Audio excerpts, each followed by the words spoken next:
Desde la Junta del Colegio Territorial trabajamos intensamente por la defensa de la profesión y uno de los aspectos que más preocupan a nuestros arquitectos colegiados precisamente es tener unos honorarios justos, una remuneración que se ajuste realmente a la calidad de nuestro trabajo. El arquitecto tiene un trabajo con una responsabilidad implícita en todo lo que desarrolla y proyecta y, lógicamente, tiene que estar remunerado de acuerdo a esas habilidades y responsabilidades.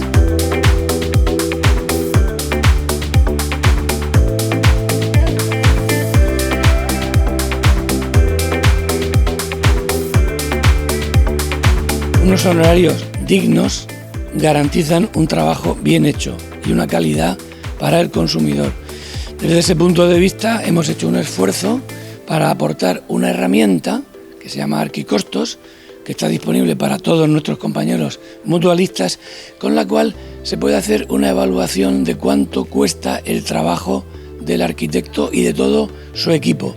De esa manera, con esta información, el arquitecto puede discutir y negociar libremente con su cliente cuánto van a ser sus honorarios. Se trata de que haya una simetría de información entre ambos.